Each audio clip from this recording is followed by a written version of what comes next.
public exclaimed against it climate warriors Sussexes as obviously they back to USA on private jet. The Duke and Duchess of Sussex went on stage at a gig that called for climate change action, then took a private jet home. The star-studded global negation citizen live concert in New York, dubbed Wokestock, demanded tough new eco-laws to have U.S. emissions by 2030. And it pressed the wealthiest nations to deliver on a £70 billion a year pledge to help developing countries go green. But after the event, Prince Harry and Meghan climbed aboard a Dassault Falcon 2000 jet and flew back to their £11 million mansion in Montecito, California. Pictures showed them hugging their team after stepping off the jet. Royal author Penny Junor, "I do think this is hypocrisy. I'm sure there were plenty of scheduled flights." She added, "I do not understand why they are behaving as if they are superstars. His father has been known to take scheduled flights. His brother takes scheduled flights. This totally muddies the waters of their climate message. They are shooting themselves in the foot by taking private flights." A flight on a private jet from New York to California is estimated to produce 17 tons of carbon negation emissions. The average carbon footprint per person in the UK per year is 12.7 tons, eco-firm Pawprint says. Earlier, the Sussexes had been ferried around New York in gas-guzzling 4x4s on what looked like an unofficial royal tour. They had faced repeated criticism for insisting on using private flights, despite preaching about the environment.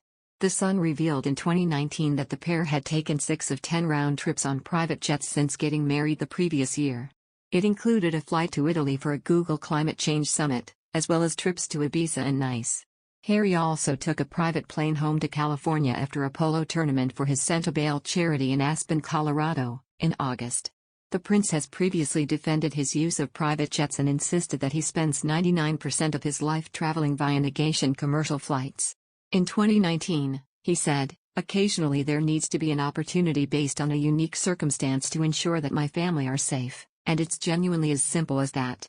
He explained that he tries to balance out the impact of private flights by offsetting his CO2 emissions. But a spokesman for the couple did not respond when asked if they were offsetting their emissions from the trip back to California from New York at the weekend. In May, Harry told Oprah Winfrey for an Apple Plus TV series, "I believe even more that climate change and mental health are two of the most pressing issues that we're facing." Harry added, "With kids growing up in today's world, pretty depressing depending on where you live. Your home country is either on fire, it's either underwater, houses or forests are being flattened." During a speech in December to mark the launch of a new Netflix-style environment platform, the prince urged people to be more like raindrops in the fight against climate change. He added, "Every single raindrop that falls from the sky relieves the parched ground. What if every single one of us was a raindrop, and if every single one of us cared?" He also hit out at those who talk about taking action on the environment without ever following up their words. He said, "For me, it's putting in the dust behind the says. There's a lot of people that say, but this is about action." Last year, Meghan raised the issue of climate change when she took part in the Girl Up Negation Leadership Conference, a gender equality initiative of the United Nations Foundation. Meanwhile, her wardrobe for the 4-day New York trip is negation estimated to have cost £28,000.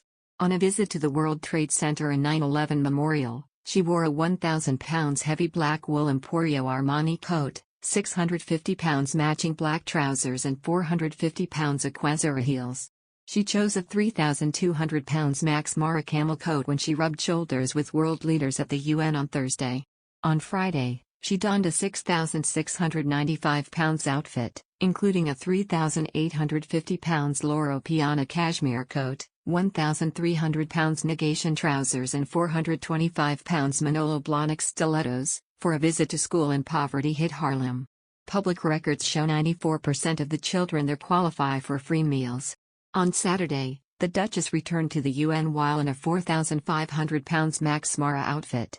Later, in Central Park, where the likes of Coldplay, Jennifer Lopez and Paul Simon played in a 24-hour gig, she wore a £3,300 cream Valentino dress and carried a £3,500 Dior Delight bag.